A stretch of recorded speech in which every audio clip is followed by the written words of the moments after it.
Fox Carolina is committed to you, and a proposed development sparking some concern for neighbors in Greer.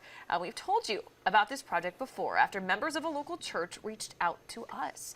And they're worried about construction damaging that historic church building. Fox Carolina's Brooklyn Cromer was at the Planning Commission meeting and has an update. Members of the church weren't alone in their concerns. Several neighbors also telling the Planning Commission they're worried their properties will be damaged by blasting when the developer breaks ground. We are concerned about our structure because the structure was built in 1900. Abner Creek Road wasn't much more than farmland when Fulton Presbyterian Church was built. Located in Greer, about 2 miles from exit 56 on Interstate 85.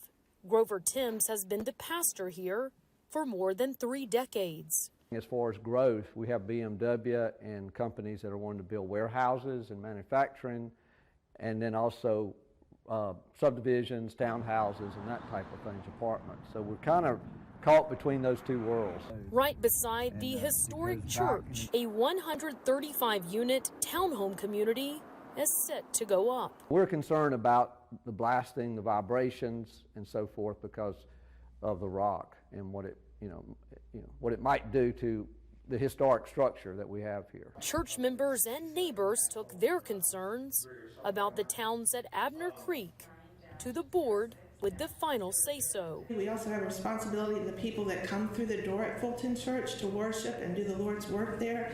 And we have to know that the building is stable. So if they destroy something, I want to know who's going to pay for it. The builder says they may have to blast the land. The controlled use of explosives helps break down the rock before they break ground. They do take into account all the structures in the area. Those companies carry quite a bit of insurance. If blasting has to happen, the developer is required to submit a plan to the state fire marshal, and the state has insurance to cover damages. There's a lot of rock in that area on both sides of Abner Creek, and in the past there have been other developments where they have had to do some blasting, but to my knowledge I haven't been told of any damage. After hearing neighbors' concerns, the Planning Commission ultimately voted to approve the final development plan, and this means the builder can now move forward with the project. Reporting in Greer, Brooklyn Cromer, Fox Carolina News.